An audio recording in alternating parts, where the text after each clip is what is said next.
una mong target sa intelligence fund mo, kayo, ikaw, Franz, kayong mga komunista ang gusto kong patay.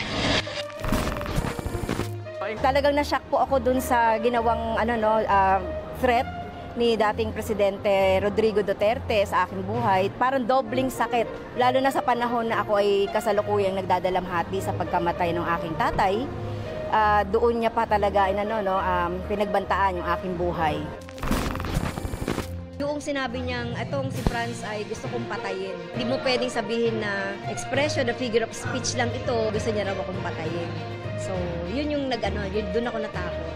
Yung immunity ni President Duterte ended, diba? After 12, literally 12:0001 o'clock in the afternoon of June 30, 2022. From that day on, pwede na mag-file ng criminal charges or civil charges against him.